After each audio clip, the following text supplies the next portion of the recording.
బట్టి మొదటగా త్రియేక దేవుడికి నేను కృతజ్ఞతాస్తుతులు చెల్లించుకోవాల్సిన బద్దునే ఉన్నాను.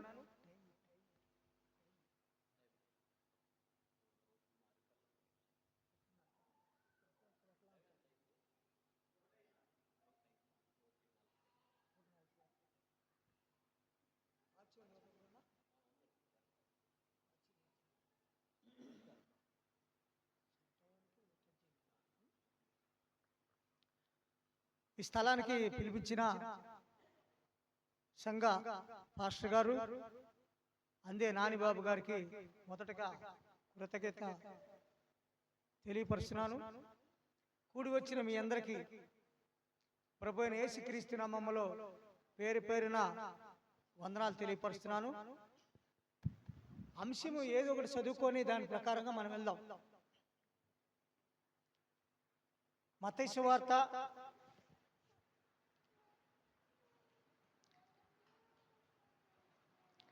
7వ అధ్యాయము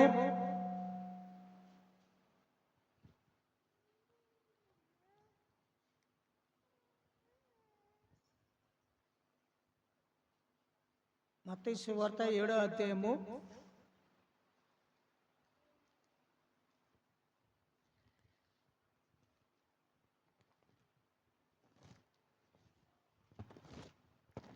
21వ వచనం చదువమ్మా.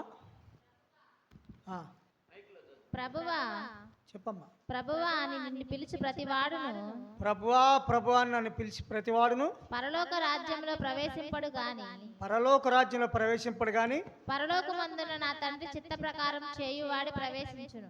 పరలోకమందున నా తండ్రి చిత్త ప్రకారం చేయువాడే ప్రవేశించును.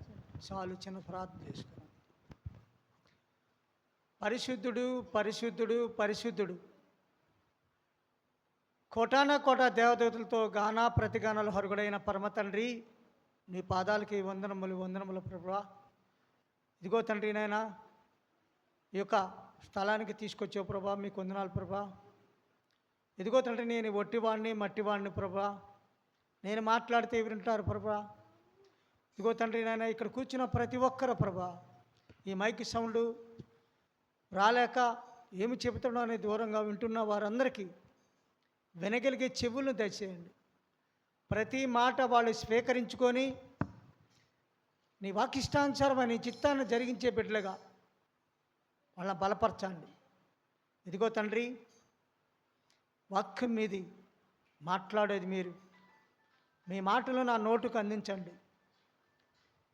మీరే మహిమ ఘనతా ప్రభావాలు పొందుకోమని నా ప్రార్థన దయతో అంగీకరించమని త్వరగా రానున్న యేసు స్వామి పరిశుద్ధ నామములో అడిగి వేడుకొని ప్రార్థిస్తున్నాం స్వామి, ఆమేన్. ప్రియ దేవుని బిడ్డలారా, ఆయన చిత్తాన్ని జరిగించే బిడ్డలు. ఆయన చిత్తాన్ని జరిగించాలంటే మన యొక్క పరిస్థితి ఏంది, మనం ఎట్లా ఉన్నాం? మనం ఆయన చిత్తాన్ని జరిగించే బిడ్డలుగా ఉన్నామా, లేకపోతే మన చిత్తానుసారంగా మనం జీవించే బిడ్డలుగా మనం ఉన్నామా? మన చిత్తాన్ని జరిగిస్తానికి మనం ఏ పాటి వాళ్ళమి? ఆయన చిత్తాన్ని జరిగిస్తేనే ఆయన రాజ్యానికి మూలపాఠం. బాగా అర్థం చేసుకోండమ్మా. పరలోకమందున నా తండ్రి చిత్తము నెరవేర్చిన వాడే పరలోకానికి మనం చేర్చగలుగుతాం.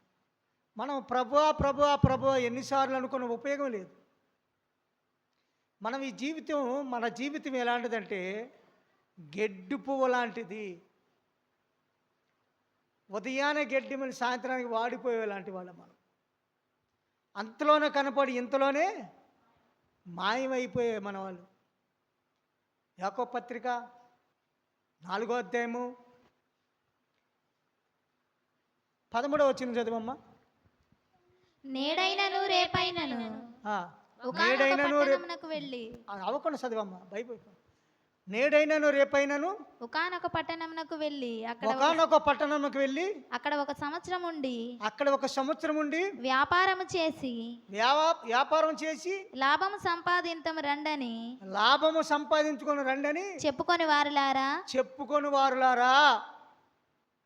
చదువు 14. రేపేమి సంభవించునో మీకు తెలియదు. రేపు ఏమి సంభవించునో మీకు తెలియదు. తెలీదు. మీ జీవం ఏ పాటిది. మీ జీవం ఏ పాటిది. మీరు కొంతసేపు కనబడి ఇంకా కొంతసేపు కనపడి అంతలో మాయమైపోవు ఆవిరి వంటి వారే. అంతలోనే కనపడి ఆవిరి లాంటి వాళ్ళ మనం తెలుసా ఏమా. అంతలోనే కనపడి నిన్న సాయంత్రం మా ఆర్టీసీ డ్రైవర్ ఒకడు నిన్న మధ్యాహ్నం టైంలో ప్రసాద్ థియేటర్ దగ్గర అతని ఇల్లు యువతల డివైడర్ వైపు టీ కొట్టు దగ్గర టీ తాగి అవతల డివైడర్ దాటి ఆయన ఇంటికి వెళ్ళబోతుంటే ఒక బస్సు వచ్చింది, ఒక ఆటో వచ్చింది, 2 మోటార్ సైకిల్ వచ్చినాయి. అవి ఆగాడు, అవి పానిచ్చాడు. ఆ డివైడర్ దాటాడు. డివైడర్ దాటినాక 2 మోటార్ సైకిల్ వెళ్ళినాయి, ఒక ఆటో వెళ్ళింది. ఆగాడు, మళ్ళీ అవి పానిచ్చి మళ్ళీ దాటాడు, ముందుకు వెళ్తున్నాడు. అటువైపున ఒక ఆటో ఉంది, ఈయన దాటి అట్లా వెళ్తున్నాడు. మోటార్ సైకిల్ వచ్చి కొట్టేసాడు. కొట్టడం మోటార్ సైకిల్ అడ్డుపడ్డాడు, ఇటు పడ్డాడు. హాస్పిటల్ చేర్చారు.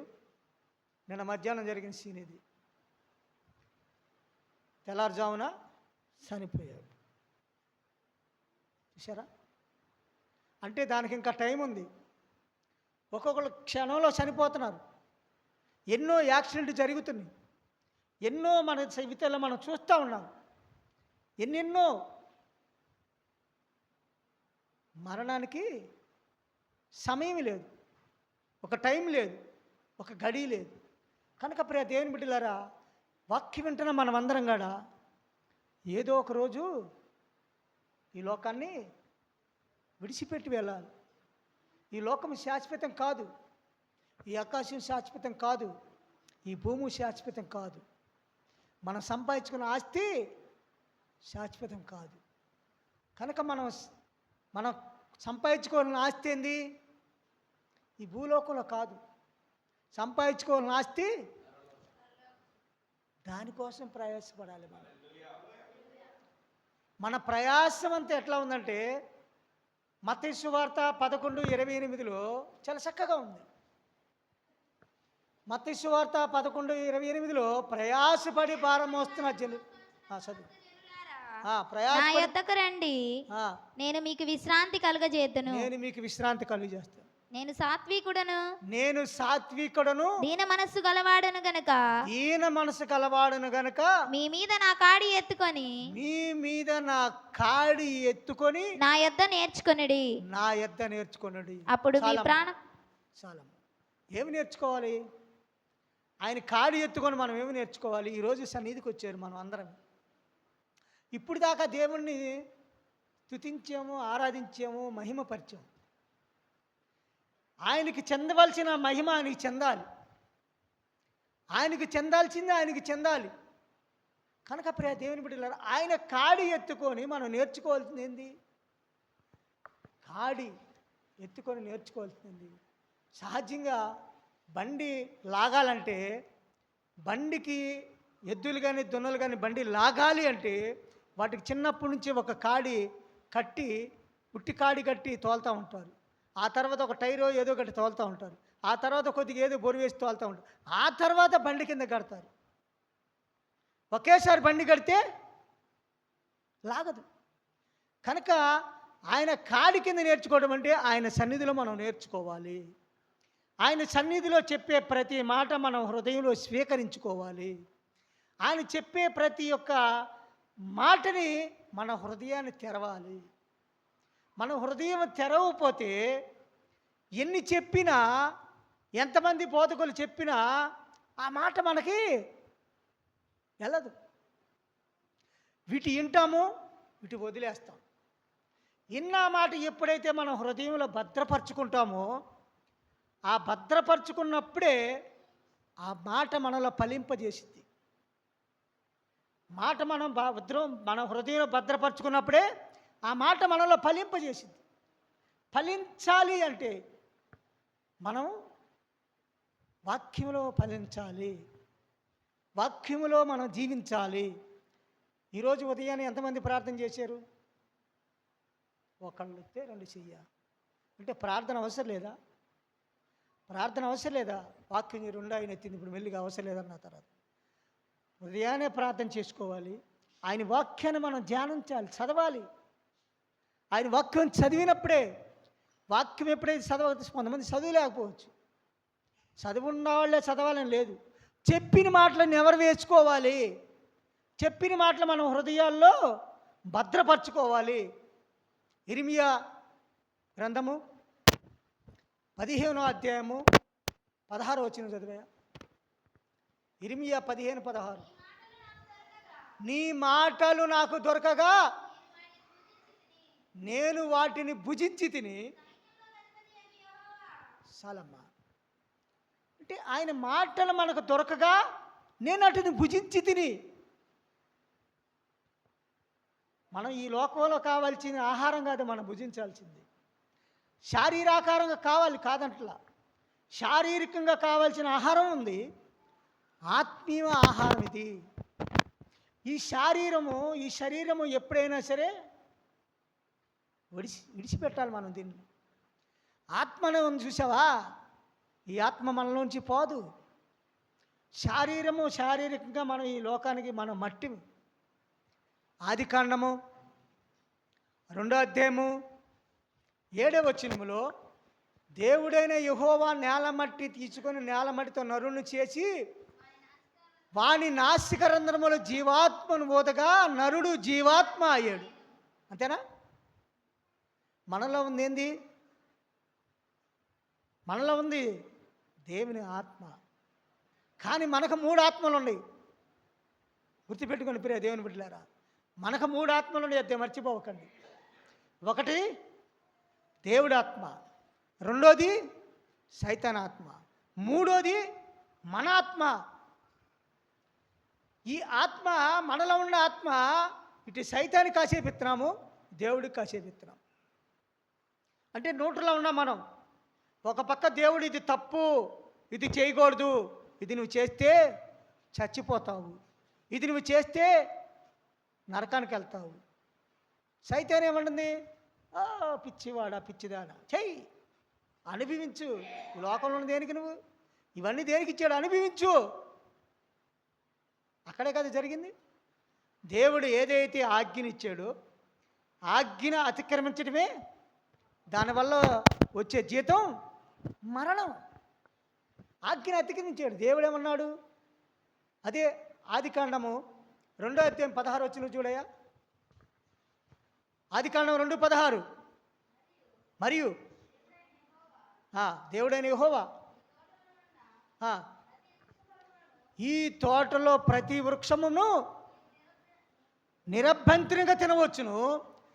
తోట మధ్యలో ఉంది చూసావా, ఈ తోటలో ఫలాలన్నీ మీరు నిరభ్యంతరంగా తినవచ్చు. కానీ అక్కడ కానీ అనే మాట కాడ ఆజ్ఞ. తోట మధ్యలో ఉన్న ఈ చెట్టు ఫలం మీరు వృక్షం తిన్న రోజు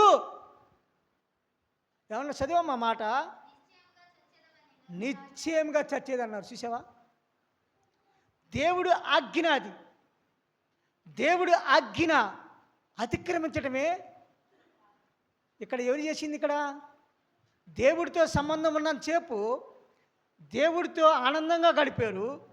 దేవుడు మాట్లాడినంతసేపు వాళ్ళకి సిగ్గు తెలియదు, వాళ్ళకి ఏ కష్టం లేదు, ఏ ఇరుకు లేదు, ఏ ఇబ్బంది లేదు. ఎప్పుడైతే వాళ్ళకి ఎప్పుడు వచ్చినాయి? ఇక ఆదికాండం 3వ అధ్యాయము 1వ వచనం చదివమ్మా. దేవుడైన యెహోవా చేసిన సమస్త భూజంతువులలో సర్పము యుక్తి గలదై. సర్పం యుక్తి గలదై అంటే దేవుడైన చేసిన సర్పంలో సర్పం యుక్తి కలిగింది. చెప్పమ్మా. అది ఆ స్త్రీతో ఇది నిజమా, ఈ తోట చెట్లలో దేని ఫలములైనను మీరు తినకూడదని దేవుడు చెప్పానా అని అడిగాను. చాలమ్మా, ఇది నిజమా అనేటప్పుడు అక్కడ వచ్చేస్తున్నాం కావద్దు అనుమానం. మనకు ఆటోమేటిక్ అదేనే మీకు ముందుగానే చెప్పింది 3 ఆత్మలు అనేది. అర్థమైందని నేను చెప్పిన మాట బాగా అర్థం చేసుకోండి. మనలో 3 ఆత్మలు ఎట్లా? దేవుడిచ్చింది ఒక ఆత్మే. సైతాన్ ఆత్మ వస్తుంది మన దగ్గరికి. సైతాన్ ఆత్మ మన దగ్గరికి వచ్చి మనలో మన ఆత్మ ఏం చేస్తుంది? దేవుడు చెప్పిన మాట, సైతాన్ చెప్పిన మాట. అర్థమవుతుందా మీకు ఈ మాటలు నేను చెప్పేవి? సైతాను మనల్ని ప్రేరేపణ కలిగిస్తుంది. దేవుడు తినవద్దు అంటున్నాడు. ఏమంటుంది? దేవుడు చెప్పాడా? నిజమా అంటే సాధ్యం మన కుటుంబంలో కూడా భార్యాభర్తలకి వైరువరాటం ఏంటంటే ఎవరో చెప్పిన మాటలు వింటాం, ఎవరు చెప్పిన మాటలు మనం వింటాం.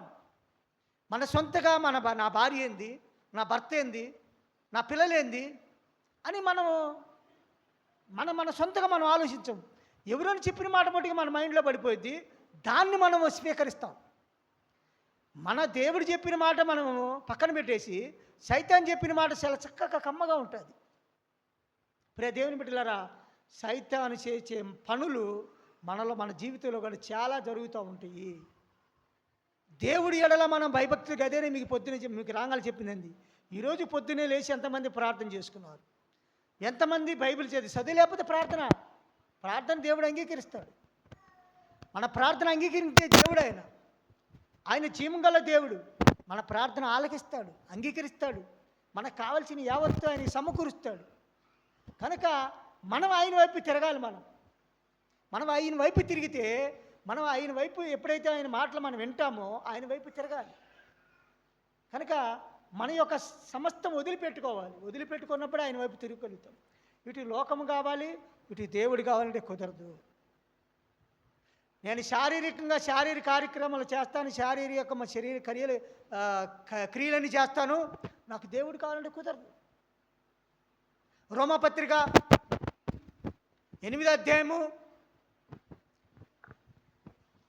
12వ వచనం చదివాము. కాబట్టి సహోదరులారా, ఏంది ఎంతసేపు చదివారు? కాబట్టి సహోదరులారా, శరీరానుసారముగా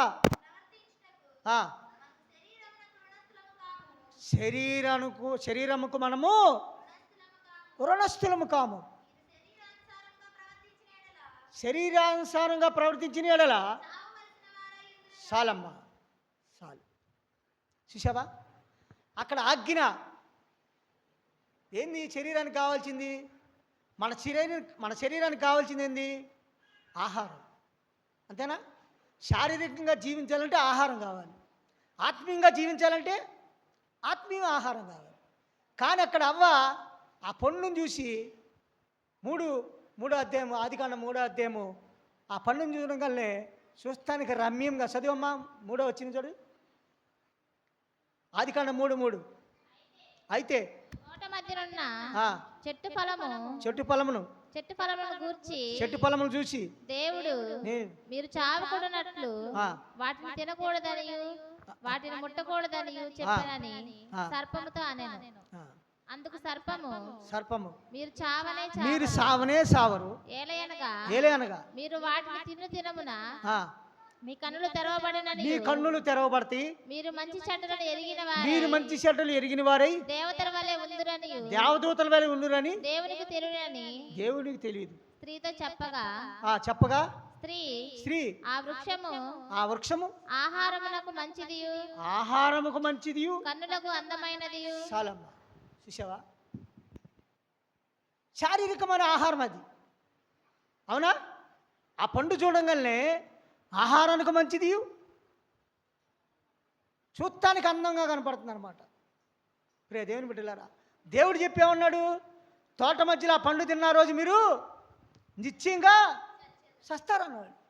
ఆదికాండం 2:16 ఆ మాట ఉంది, ఆదికాండం 3:3 ఈ మాటలు ఉన్నాయి. అంటే ఆహారం. కనుక ఈ లోకంలో కావాల్సింది మన ఆహారమే, జీవించడానికి ఆహారమే కావాలి. కానీ మనకు కావాల్సిన ఆహారం ఎంత?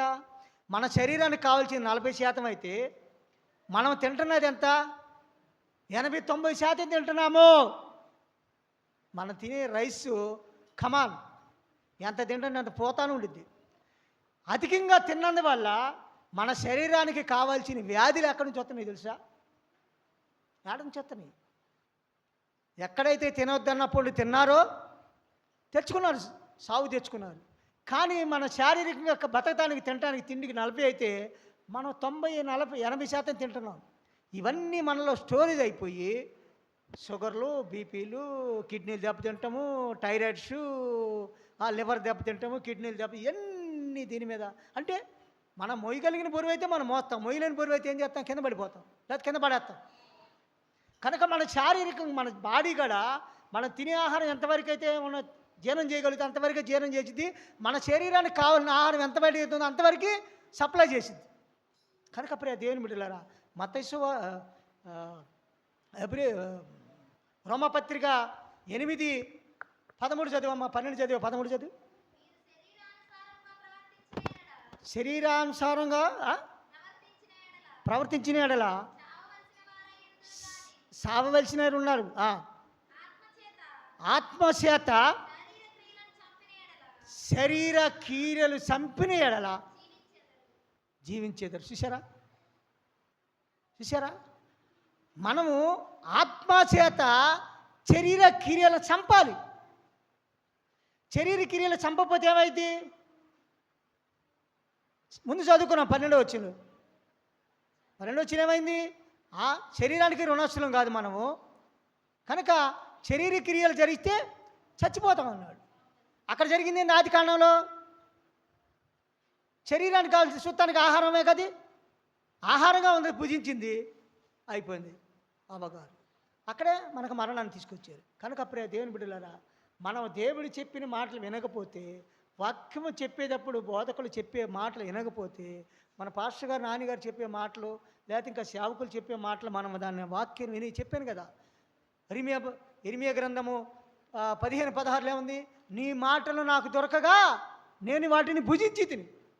అంటే మాటలు మనం భుజించాలి, అదే మనకి జీవాహారం.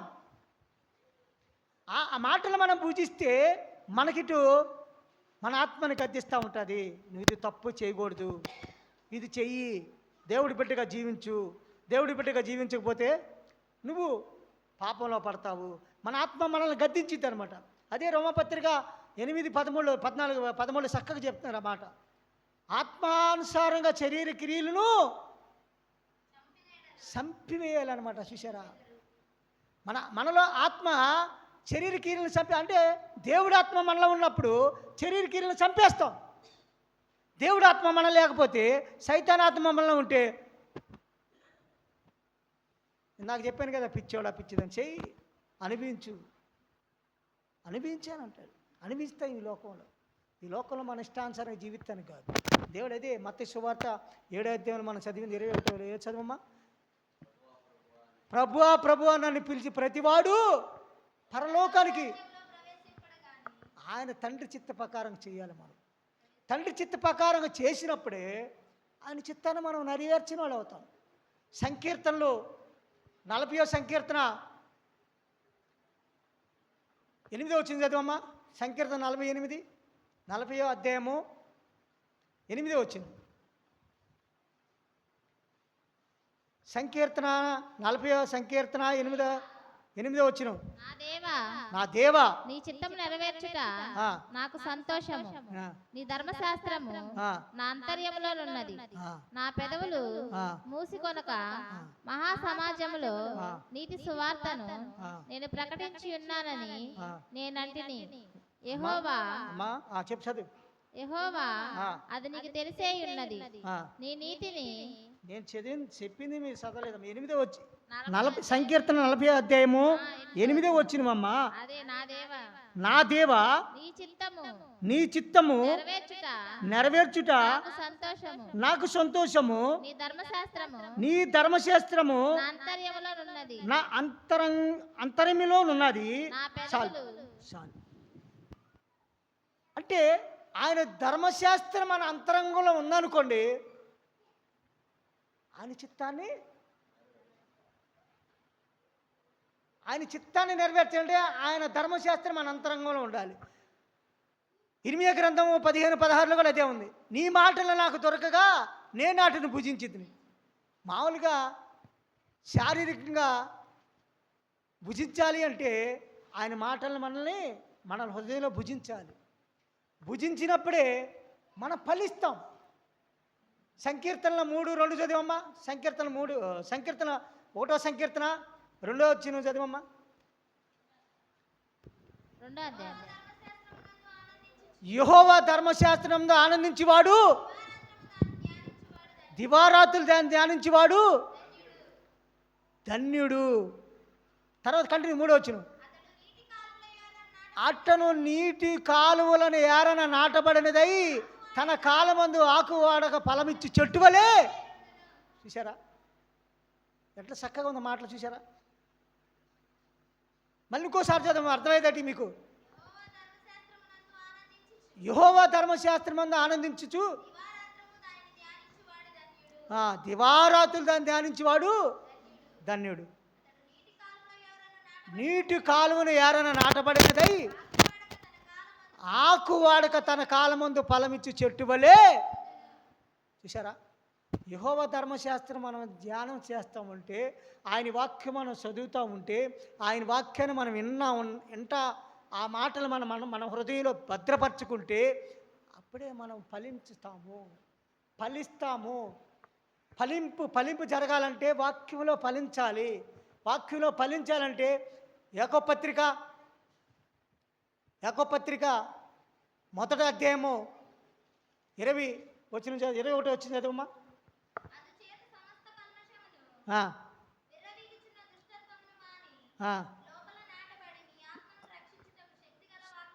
చాలమ్మా. వాక్యము మనలో నాటబడాలన్నమాట. వాక్యము మనలో నాటబడినప్పుడే వాక్యం వింటాం. చదివమ్మా, లేదు కంటిన్యూ చదువు.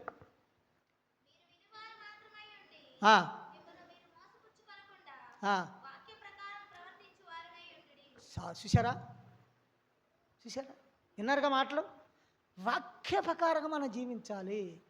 వాక్యం మనం వింటున్నాము, అదే మాటలు ఏమండి అంటే వాక్యం వింటున్నాము, దాని ప్రకారంగా జీవించట్లా మనం.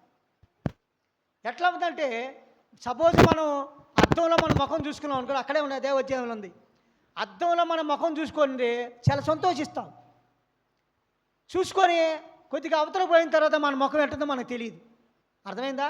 అదే అధ్యాయంలో అదే మాటలు చక్కగా. కనుక ప్రియ దేవుని బిడ్డలారా, మనం వాక్యం విన్నప్పుడు వాక్యం ఇష్టానుసారమైన జీవితం, వాక్యం మనలో ఫలింపు లేకపోతే మనం అద్దంలో చూసుకొని అవతలకు పోయి మన ముఖం ఎట్లంతో చూసుకునే వాళ్ళలాగా ఉంటాం అనమాట. ప్రియ దేవుని బిడ్డ, వాక్యం వింటున్నాం మనం అందరం కూడా దేవుడి బిడ్డలుగా జీవించాలంటే వాక్యిష్టానుసారమైన జీవితంలో మనం నడిచినప్పుడు, వాక్యాన్ని మనం అర్థం చేసుకున్నప్పుడు, వాక్యంలో మనం ఫలించినప్పుడు, వాక్యాన్ని దానికి మన హృదయాన్ని ఇచ్చినప్పుడు, వాక్యం విన్నప్పుడు మన మనసు కరెక్ట్గా వాక్యాన్ని మీద ఉన్నప్పుడు, ఏదైతే చెప్తాడో చూచింది తప్పకుండా దాన్ని పాటించినప్పుడే, వినగలిగి దాని ప్రకారం జీవించినప్పుడే మనము ఆ విధంగా ఫలిస్తాము. ఫలించే బిడ్డలుగా మనం ఉండాలనేది కోరుకుంటున్నాను. చూసారా? ఇదే యాకోబు పత్రిక 3:23 వచ్చింది చదవమ్మా. ఎవడైనా వాక్యం విని వాడై ఉండి దాని ప్రకారం ప్రవర్తించిన వాడైనా ఉంటే వాడు అద్దములో తన సహజ మొహము చూసుకొని. చూసారా? అంటే వాక్యం ఇక్కడ కూర్చుని మనం వింటున్నాం, వాక్యిష్టానుసారంగా వాక్య ప్రకారంగా జీవించకపోతే అద్దంలో మనం చూసుకుంటాం కదా, ముఖం చూసుకుంటాము, చాలా సంతోషిస్తాం. ఎవరికి వాళ్ళు ముఖం చూసుకొని సంతోషించబడి జీవించలేరు. కానీ అవతల పోయి మన ముఖం ఏంటో మనకు తెలియదు అనమాట. కనుక వాక్యం వింటున్న మనము వాక్యాన్ని అర్థం చేసుకోవాలి, వాక్య ప్రకారంగా జీవించాలి. వాక్యంలో ఉన్న మర్మాలు మనం అర్థం చేసుకొని ఆ వాక్యాన్ని మనం పదే ఎక్కడ దాకా, ఎందుకంటే మీకు వాక్యం నాకు నీ మాట నాకు దొరక భుజించానని మాటకి సహజంగా మనము జంతువులకు మేత వేస్తాం కదా, మేత. చూసారుగా, మీకు అందరూ తెలిసేగా, తెలీదా ఏమ్మా? ఒక్కడ మనం తలంచుకున్నామండి ఏంటి వాక్యం వింటలేదా? బాగలేండి, నేను ఆపేస్తా. వాక్యం విన్నప్పుడు వాక్యం వింటేనే ఆ వాక్యంలో ఉన్న మర్మాలు నీకు తెలుతాయి. ఆ వాక్య ప్రకారం జీవిస్తేనే నువ్వు జీవిస్తావు. లేకపోతే చదివిన వాక్యం రోమపత్రిక 8:12 ఏముంది 13లో. కనుక ప్రియ దేవుని బిడ్డలారా, వాక్యం మనకి బరిగొడ్డికి కానీ లేకపోతే జంతువులకి మేత పెడతాం. అవి తిన్న తర్వాత కొంత టయానికి అవి కడుపులోంచి నోట్లో తీసుకొచ్చుకొని నవ్వులుతూ ఉంటాయి, బాగా నవ్వులుతాయి. పిప్పి అయిపోతే నవ్వులుతాయి. నవ్వినప్పుడే, పిప్పి అయిపోయినప్పుడే దానికి శరీరానికి బలం, దానికి ఆరోగ్యం. ప్రియ దేవుని బిడ్డలు, వింటున్నాను ఈ మాట, మీకు అర్థమైన రీతిలో నేను చెప్తున్నా. అంటే వాక్యంలో ఉన్న మర్మం ఏంటనేది వాక్యం ఏ విధంగా అర్థం చేసుకోవాలని చెప్తున్నా. ఆ వాక్యాన్ని మనం విన్నప్పుడు ఆ వాక్యాన్ని మనం భుజించాలి, ఆ వాక్యాన్ని మనం జీర్ణించుకోవాలి, దాన్ని మన శరీరంలోకి పంపించాలి, మన ఆలోచనకు పంపించాలి, మన మైండ్లోకి పంపించాలి, మన తలంపులోకి పంపించాలి, మన హృదయంలోకి పంపించాలి. అర్థమవుతుందా? వాక్యం మీద వింటున్నాము వెళ్తున్నాం అంటే కాదు. ఏమండే మీ పేరేందో కానీ నిద్రపోవాలనుకుంటే నిద్రపోండి, నేను ఆపేస్తాను. లేకపోతే నిద్రపోతానని నేను చెప్పలేను. కనుక ప్రియ దేవుని బిడ్డలారా, వాక్యం అనేది వాక్యం చెప్తున్నా, ఈ వాక్యం కొన్నాళ్ళకి దొరకదు మీకు. ఏమండి, ఈ వాక్యం కొన్నాళ్ళకి దొరకదు. వాక్యం చెప్పేవాళ్ళు కూడా ఉండరు, బోధించేవాళ్ళు ఉండరు, చదువుతానికి ఈ బైబిల్ కూడా ఉండదు. సమయం ఉండగానే సమయాన్ని సద్వినియోగం చేసుకోమంటున్నాడు. అజ్ఞానుల వరకు జ్ఞానుల వరకు నడుచుకోమంటున్నాడు. కనుక సమయం అనేది మనకి, మీకున్న సమయము ఏంది తెలిసే? మీకు సమయం ఎప్పుడు సమయం ఉంటే టీవీ సీరియల్, ఎప్పుడు సమయం ఉంటే ఏదైనా పచ్చీసులు, ఎప్పుడు సమయం ఉంటే నలుగురు కూర్చొని ముచ్చట్లు. ఇదా? ఎఫెసీ పత్రిక 5:15 చదువమ్మా. ఎఫెసీ పత్రిక 5:15.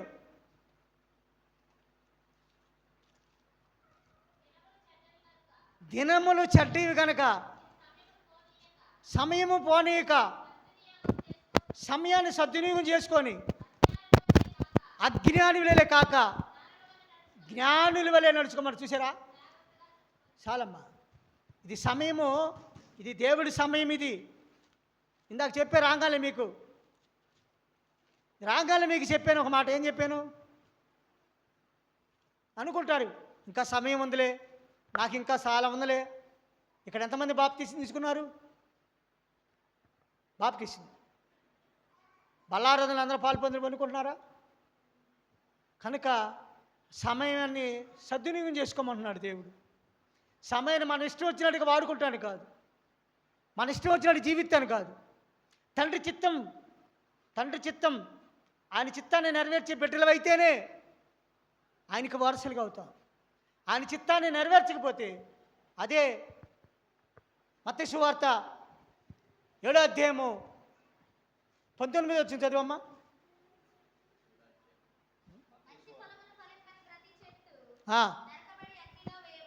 చూసారా ఏమ్మా, అంత చక్కగా ఉందో చూసావా?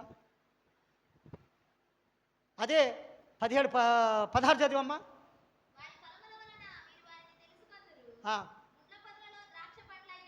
ముళ్ళ పొదలో ద్రాక్ష పండ్లైనను, పల్లేరు చెట్లు అంజూరపు పళ్ళైనను కోయిదువా? అలాగననే ప్రతి మంచి చెట్టు మంచి ఫలములు ఫలించును, పనికి మాలని చెట్టు కాని ఫలములు ఫలించు. చదువు.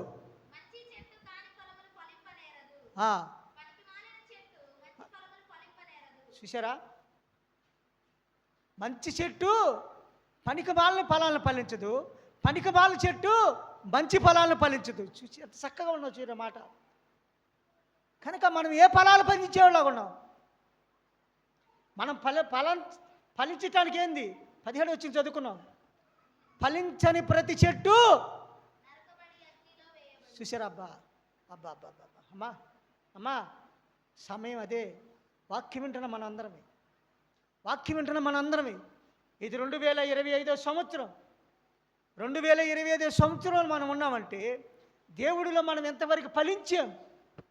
ఫలించే బిడ్డలకి ఎంతవరకు ఉన్నాం?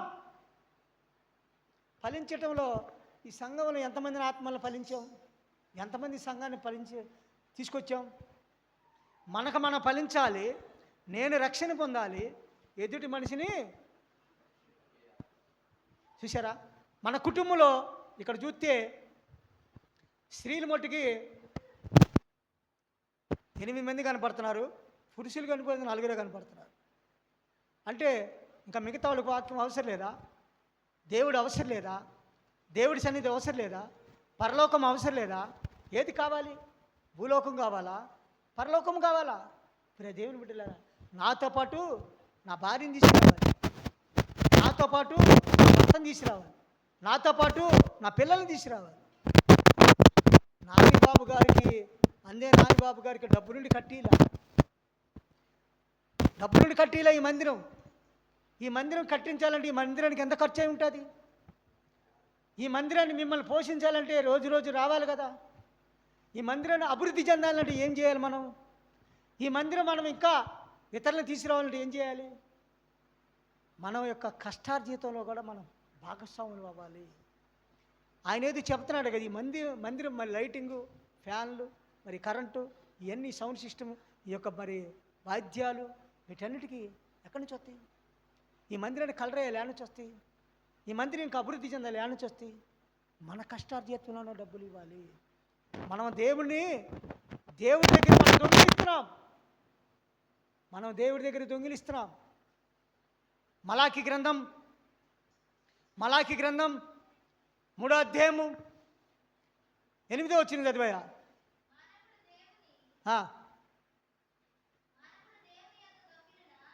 మానవుడు దేవుడి దగ్గర దొంగిలినా మీరు నా దగ్గర ఎట్లా చెప్పండి? చదువమ్మా, చదువు.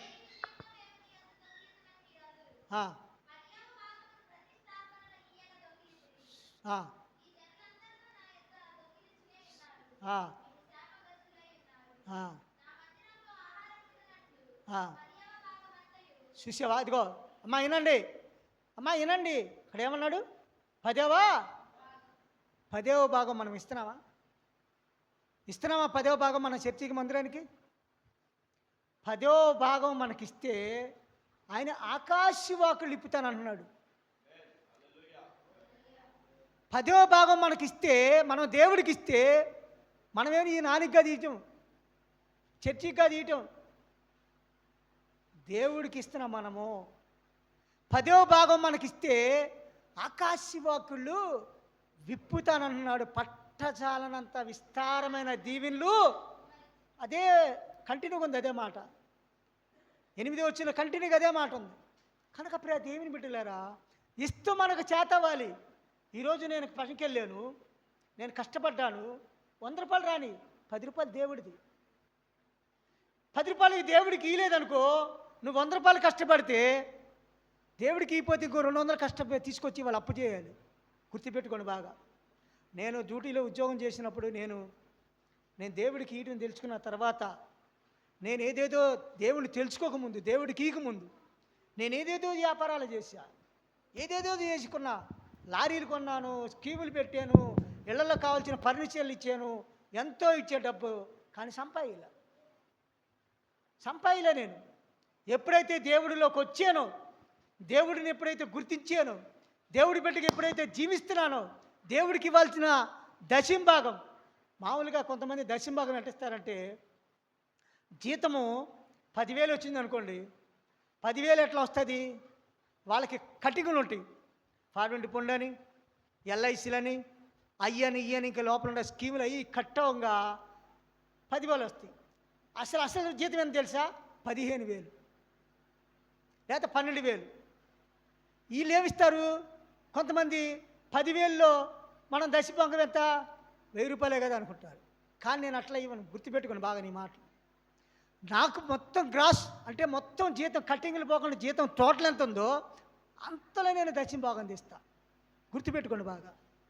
అంటే నేను గొప్పగా చెప్పడం కాదు, కొంతమంది ఇచ్చే విధి విధానాలు అది. అంటే నాకు చేతికి వచ్చింది 10,000 కదా, 10,000కి నేను 1,000 రూపాయలే కదా ఇవ్వాల్సిందని కొంతమంది ఇస్తారు. నేను అట్లా కాదు. చేతికి అసలు నీ జీతం మొత్తం ఎంత? కటింగులు పోకుండా నీ జీతం ఎంత? కటింగులు పోయి ఎంత పోయి నాకు వచ్చిన 10,000 కానీ 1,000 రూపాయలు ఇవ్వాలని అనుకుంటుంది. తప్పు. అది ఒక్కొక్కళ్ళు ఉద్దేశం, అది ఒక్కొక్కళ్ళ నిర్ణయం. అది నా మటుకి నేను చెప్తున్నాను. నేను 15,000 జీతం వచ్చిందంటే 1,500 ఇస్తాను నేను.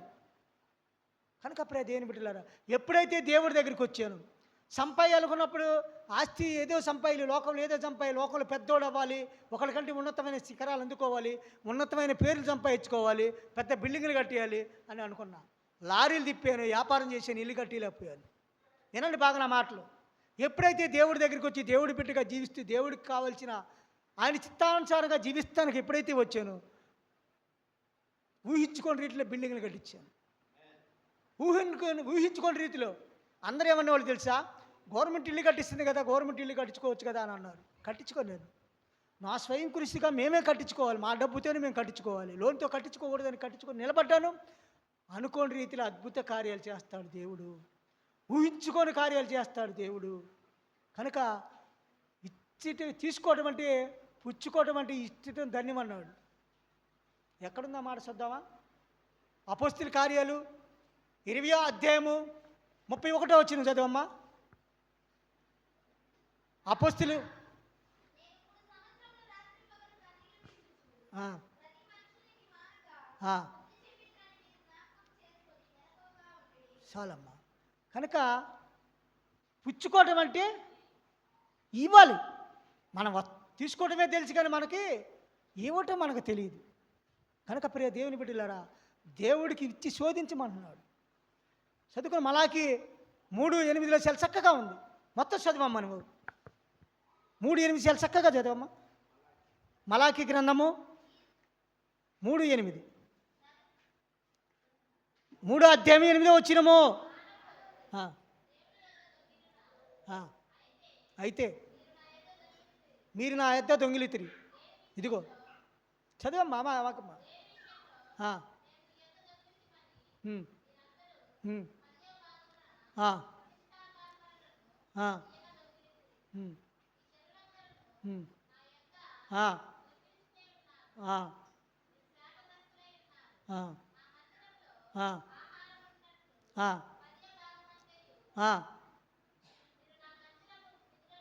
చూసుకోండి, 10వ భాగం అంతా ఆయన మందిరాన్ని తీసుకురావాలి. ఇక్కడ తీసుకురావాలి, ఆయన మందిరానికి ఇక్కడ ఇచ్చేయాలి. చదవమ్మా.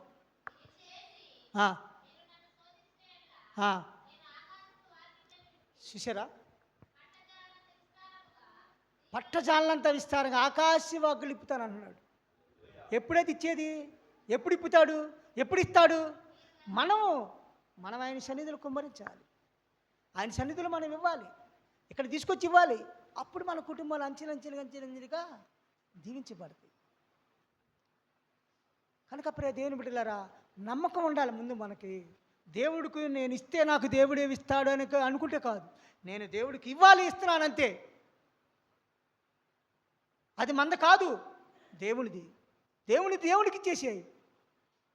కనుక ప్రియ దేవుని బిడ్డలారా, మన హృదయం గడ, మన ఆలోచన గడ, మనకు రోజుకి 24 గంటలు. 24 గంటల్లో మనం దశంభాగం ఏమి ఇవ్వాలి తెలుసా? 24 గంటల్లో 2.5 గంట మన దేవుడికి దశంభాగం ఇవ్వాలి. తెలుసా మీకు? మన జీవితం, మనం లెగితే పని, మన వ్యాపారం, మన వ్యవహారం, మన కొట్లు, మన పిల్లలు, మన సంతానం, ఇదే మనకి. కనుక మన జీవితంలో కూడా ఏ విధంగా దేవుడికి మనం ఇచ్చిన కష్టంలో, మనకు వచ్చిన వ్యాపారంలో, మనకు వచ్చిన సమస్యలో, పంటలో కానీ, దేంట్లోనే కానీ, వ్యాపారం చేసుకున్న పండించిన పంటలో కానీ, కష్టపడి చేసిన కూలిలో కానీ, ఏదైనా దేవుడికి 10వ వంతు ఇచ్చామంటే ఆయన ఆకాశ వాక్కులు తిప్పుతానన్నాడు. పట్టజాలనంతా విస్తారంగా కుమ్మరిస్తానన్నాడు. కనుక ప్రియ దేవుని బిడ్డలారా, ఈ విధంగా మనం దేవుడి ఎడల భయభక్తులు జీవించాలి. దేవుడి ఎడల మన నమ్మకంగా ఆయన చిత్తాన్ని నెరవేర్చాలి. ఆయన చిత్తాన్ని నెరవేర్చినప్పుడే ఆయన చిత్తం ఏమంటున్నాడు తెలుసా? మత్తయి సువార్త 6వ అధ్యాయము 29 వచ్చింది అదే.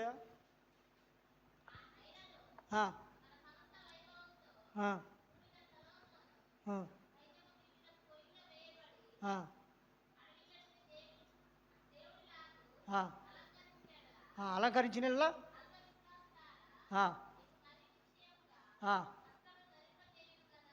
చాలా చూసావా? నిశ్చయంగా మనకు దేవుడు ఇస్తాడు మనకి. మనము ఆయన చిత్తాన్ని నెరవేర్చట్లా. ఆయన చిత్తానుసారం మన చిత్తం ఏదో, మన ఇష్టానుసారం మనకు అది లేదు, ఇది లేదని మనం కోరుకున్న, మనం తాపత్రపడి ఈ లోకంలో కొట్టుమిట్టులు ఆడుతున్నామే. కానీ ఆయన ఏమంటున్నాడు? మీ చింత యావత్తు నా మీద ఏమంటున్నాడు. పేతురు రాసిన మొదటి పత్రిక 5వ అధ్యాయము 7వ వచనం చదవమ్మా. పేతురు రాసిన మొదటి పత్రిక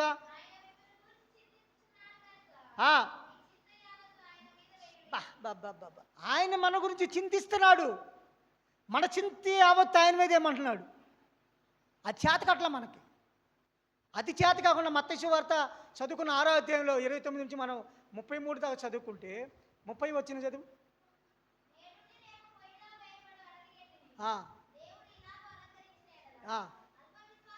అల్ప విశ్వాసుల రబ్బా, అవన్నీ మీకు కావాల్సినండి. చదువు 31 గారు చదువు.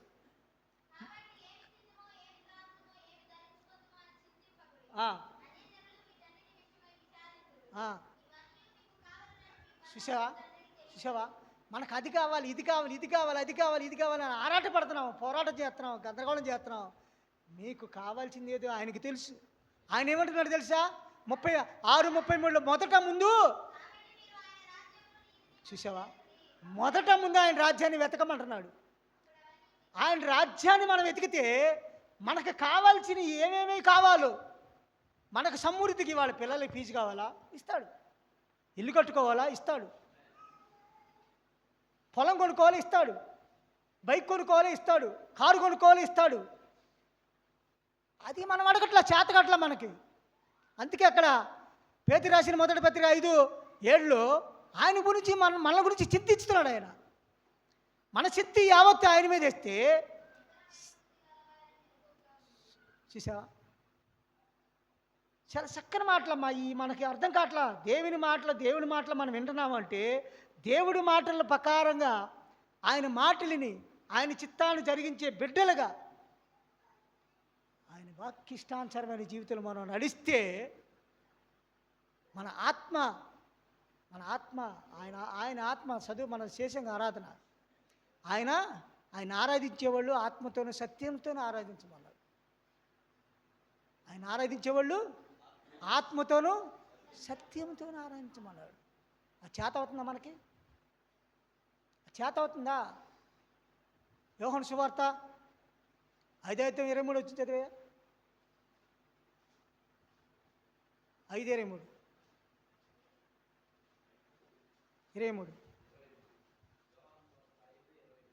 యోహాను సువార్త 5:23.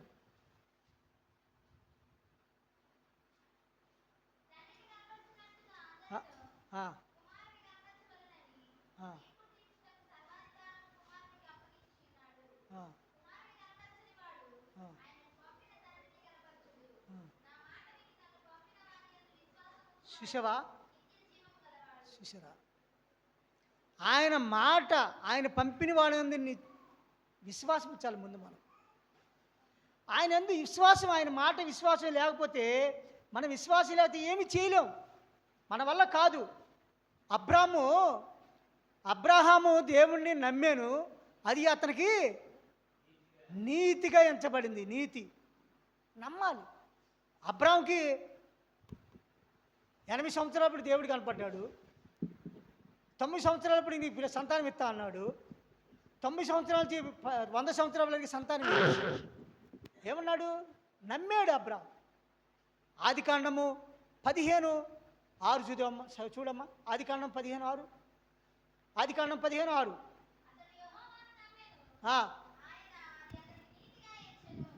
చూసారా, చాలమ్మా. అబ్రాహాము దేవుణ్ణి నమ్మాడు, అది అతనికి నీతిగా ఎంచబడింది. ఏమి నమ్మాడు? నీకు సంతానం ఇస్తా అన్నాడు, ఇస్తానన్నాడు కనుక నమ్మాడు, ఇచ్చాడు 100 సంవత్సరాలకి. నమ్మటంలో అంత విశ్వాసంగా ఉండాలి మనం. వాక్యం వింటేనే కాదు, నాకు ఈ కార్యం జరిగిద్ది, నాకు దేవుడు చేస్తాడు, తీర్తాడు అని ఎప్పుడైతే మనం విశ్వాసంతో దేవుని అంగీకరిస్తామో, అడుగుతామో, విశ్వాసంతో ప్రార్థన చేయాలి. విశ్వాసంతో ప్రార్థన చేసినప్పుడు మనకు సమృద్ధిగా ఇస్తాడు. కనుక విశ్వాసంతో, ఒక భయంతో, భక్తితో పనిచేసినాడు ప్రార్థన చాలా విలువైంది. కనుక సుంకరి ప్రార్థన చేశాడు, పరిచర్య ప్రార్థన చేశాడుగా. సుంకరి పరిచర్య ఇద్దరు ప్రార్థన చేశాడు. సుంకరి ప్రార్థన ఆలకించాడా, పరిచర్య ప్రార్థన ఆలకించాడా? ఏమ్మా, దేవుడు ఎవరు ప్రార్థన ఆలకించాడు? దేవుడి దగ్గర మనం తగ్గించుకోవాలి, విధేయత చూపించాలి. విధేయత చూపించినప్పుడే మన ప్రార్థనకి ఆయన జవాబిస్తాడు. కానీ అదేమీ లేకుండా నా ప్రార్థన ఆలకించమంటే సమయం ఉంటుంది, కొంత సమయం. ఇప్పుడు మన పిల్లలు ఉన్నారు, మన పిల్లలకి బాగా జలుబు జ్వరంతో ఉన్నాడు, ఐస్ క్రీమ్ కొనిమంటాడు, కొనిస్తాం మనం? ఏమ్మా, పిల్లోడికి జలుబు జ్వరంతో ఉన్నాడు, ఐస్ క్రీమ్ కొనిమంటాడు, ఇస్తామా? ఎందుకు ఏమో? జలుబు జ్వరంతో ఉన్నాడు కానీ ఐస్ క్రీమ్కి ఇస్తే ఇంకా జలుబు జ్వరం ఎక్కువైపోయింది. అందుకని మనం ఏం చేస్తాము? ఇవ్వు, అడిగినా ఎంత కీ పెట్టినా ఇవ్వు.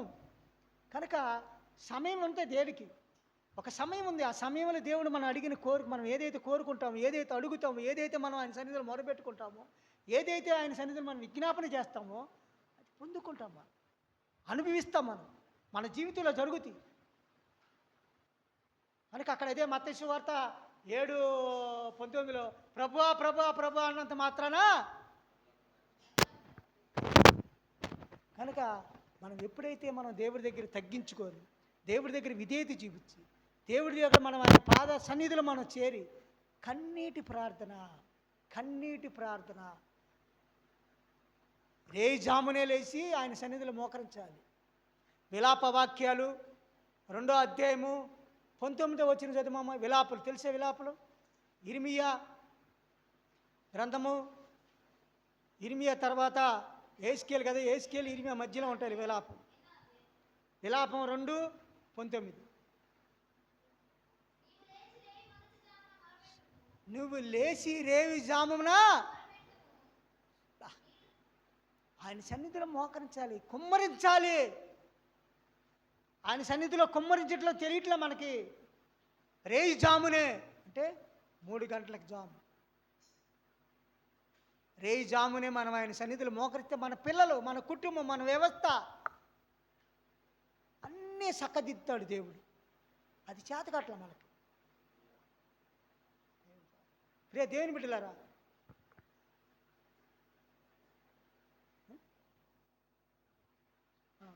కనుక ప్రియ దేవుని బిడ్డలారా, వాక్యం వింటున్నాం మనం అందరం కూడా. దేవుడి వాక్యం విని వెళ్తే కాదు, ఏ మాట చెప్పాడు, ఏది చెప్తే మనకి ప్రయోజనకరం, ఏది చేస్తే చెప్పిన మాటలు ఏది మనకు ప్రయోజనకరం అనుకుంటే కాదు, ఏ మాటలో మనకు జీవితానికి కావాలి, మనం దేవుడి దగ్గరికి ప్రభువా ప్రభు అని ప్రార్థన చేస్తే కాదు, మన యొక్క జీవితం ఆయన సన్నిధిలో కుమ్మరించుకోవాలి, తగ్గించుకోవాలి, విధేయత చూపించాలి. ఆ పరమ తండ్రి దేవాతి దేవుడు, దేవుళ్ళకు దేవుడైన దేవుడు, సమీపింపరాని తేజస్సులో ఉండే దేవుడు సమస్తాన్ని వదిలిపెట్టుకున్నాడు. ఆ సింహాసాన్ని వదిలిపెట్టుకున్నాడు, ఆ మహిమను వదిలిపెట్టుకున్నాడు. ఏ నరుడు ఆయన చూసి బతకలేడు. రాజులకు రాజు, ప్రభువులకు ప్రభు. తిమోతికి రాసిన మొదటి పత్రిక 6:15 చాలా చక్కగా ఉంటుంది చూడమ్మా. తిమోతికి రాసిన మొదటి పత్రిక 6:15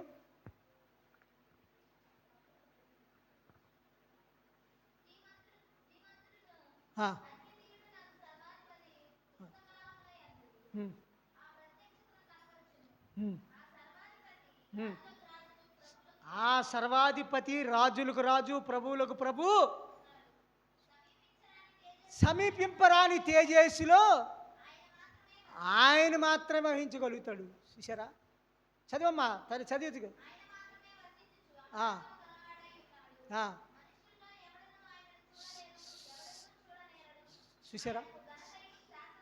చూసారా చాలమ్మ. అంటే మనుషులు ఎవరు ఆయన చూడలేదు, చూసి బతకలేడు. ఆ తేజస్సును, ఆ మహిమను మనం సూర్యునే చూడలేము. చూస్తామా? సూర్యుని గట్టిగా చూస్తే మన కళ్ళు బోదలు వచ్చేస్తాయి తెలుసా. ఒక బాగా మండుతున్న చెక్క దగ్గరికి వెళ్ళి ఉండలేము మనం. కనుక ఆయన తేజస్సు సమీపింపరాని, అంటే మనం సమీపింపలేని తేజస్సులో ఆయన ఉన్నాడు. సమీపింపరాని తేజస్సు అంటే అదే, మనం సమీపింపలేము. ఆ తేజస్సు మనం మాడిపోతాం. అంత సమీపింపరాని తేజస్సులో ఆయన మాత్రమే వహించగలుగుతాడు. ఆయన చూసి ఏనరుడు బతకను చూడలేడు. కానీ ఆయన సమస్తాన్ని పక్కన పెట్టి, ఆ సింహాసనం పక్కన పెట్టి, ఆ మహిమను పక్కన పెట్టి, ఆ తేజస్సుని పక్కన పెట్టి మానవుడిగా మన రూపంలోకి వచ్చేసాడు. ఇప్పుడు జంతువులకు వాడి భాషలో మాట్లాడుకుంటా ఉంటాయి. ఏ యొక్క జంతువు వాటికి భాషలో, కాకి భాషలో మాట్లాడితే దానికి ఆహారం తీసుకొచ్చింది. కనుక చీమల భాషలో మాట్లాడుకుంటాయి. ప్రతిదానికి దాని యొక్క భాష ఉన్నాయి. మన యొక్క మనుషుల్లో కూడా అనేకమైన భాషలు, 5535 భాషలు ఉన్నాయి మనకి ఇక్కడ. కానీ మనందరం మార్చాలి అంటే ఆయన కూడా ఒక మనుషుడిగా మారిపోయాడు. తను రిక్తుడిగా చేసుకున్నాడు, తను తగ్గించుకున్నాడు. ఫిలిప్పీ పత్రిక 2వ అధ్యాయము 6వ వచనం చదవమ్మా. ఫిలిప్పీ పత్రిక 2:6 ఆయన దేవుని స్వరూపము కలిగిన వాడై ఉండి దేవునితో సమానంగా ఉండటానికి విడిచిపెట్టకూడని భాగ్యమని ఎంచుకోలేదు. కానీ మన స్వరూపం ధరించుకున్నాడు. దాసుని స్వరూపం అంటే స్వరూపం ధరించుకున్నాడు. చూసావా, మనల్ని రక్షిస్తానికి తనే, ఆయనకు 100% దేవుడు, 100% మనిషిగా వచ్చాడు ఈ లోకానికి. మనం జీవించినట్టే మనలాగా తిన్నాడు, మనలాగా పండుకున్నాడు, మనలాగా కష్టపడ్డాడు. కానీ పవిత్రుడు, పరిశుద్ధుడిగానే ఉన్నాడు, పవిత్రగానే ఉన్నాడు. దేవుని బిడ్డలారా బాగా అర్థం చేసుకోండి. ఆయన తనంతుడికి తాను రిక్తుడు. చదువు 6-7 గడు చదువు. 7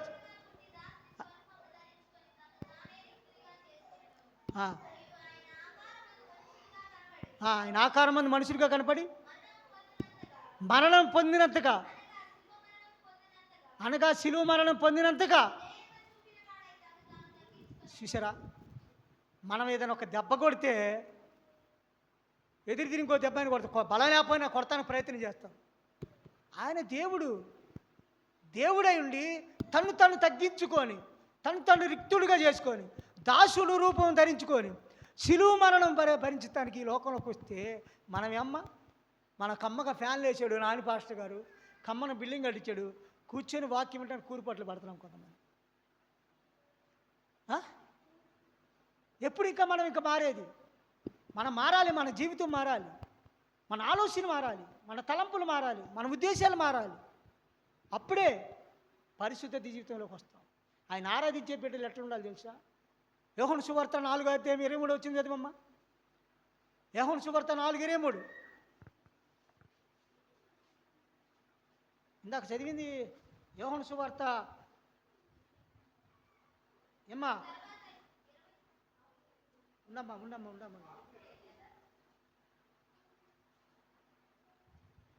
4:23 మధ్య పైకి వెళ్ళి 4:23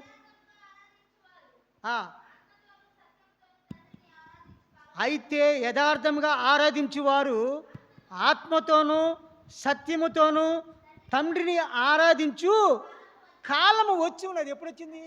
ఇప్పుడే వచ్చింది, ఎప్పుడో కాదు. ఏది రేపు కాదు, ఎల్లుండి కాదు, ఇంకో నెల తర్వాత, ఇంకో సంవత్సరం తర్వాత కాదు. ఆత్మతో సత్యంతో ఆరాధించే ఇప్పుడు వచ్చింది. మనం ఆ విధంగా ఆరాధించాలి. ఆయన పరిశుద్ధుడు, ఆయన ఆత్మ, ఆయన పరిశుద్ధుడు కనుక మనం ఆత్మతో ఆరాధించాలి, సత్యంతో ఆరాధించాలి. కనుక ప్రియ దేవుని బిడ్డలారా, ఏదో ఒక రోజు చనిపోతాం, ఏదో ఒక రోజు మనకి బాడీ వదిలిపెట్టేది. ఫస్ట్ అదే రోమపత్రిక, శరీర క్రియలు అనేది విసర్జించాలి. శరీర క్రియల వల్ల చనిపోయేది మన ప్రాణం. మన ఈ శారీరకంగా చనిపోతున్నాము. ఆత్మీయంగా శరీరక క్రియలను, ఆత్మీయంగా శరీర క్రియలను చదవమ్మా. రోమపత్రిక 8:14 చదువు.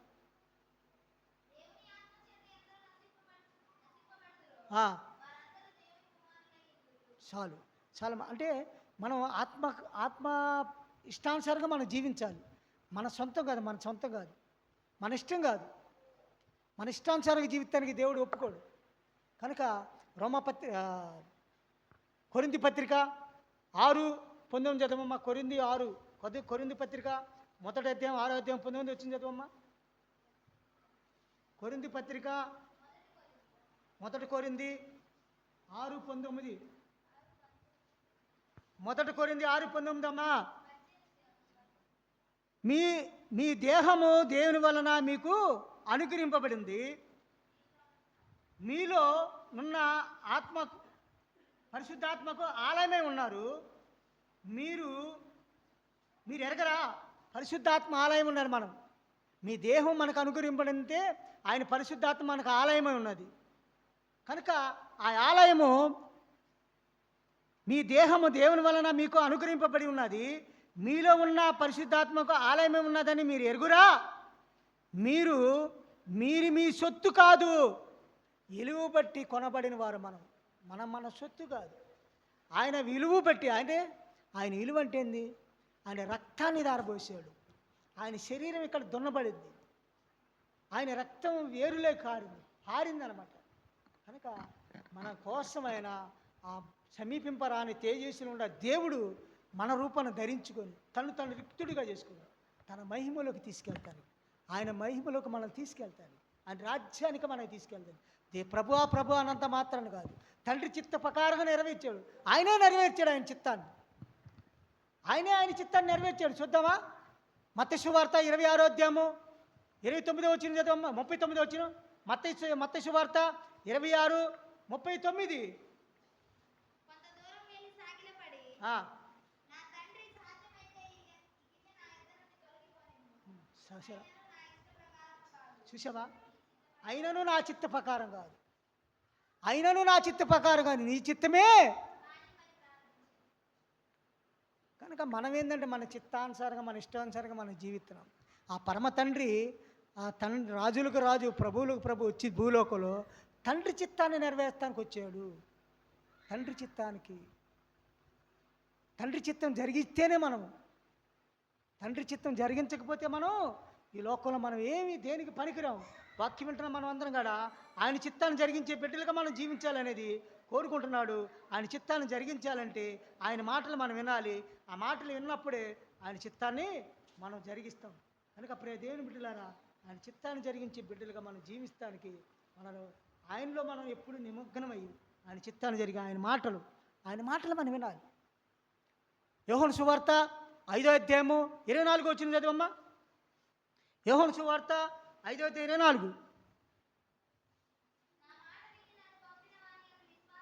నా మాట విని నన్ను పంపిన వాడు విశ్వాసించువాడు నిత్య జీవము గలవాడు, వాడు తీర్పులోనికి రాక.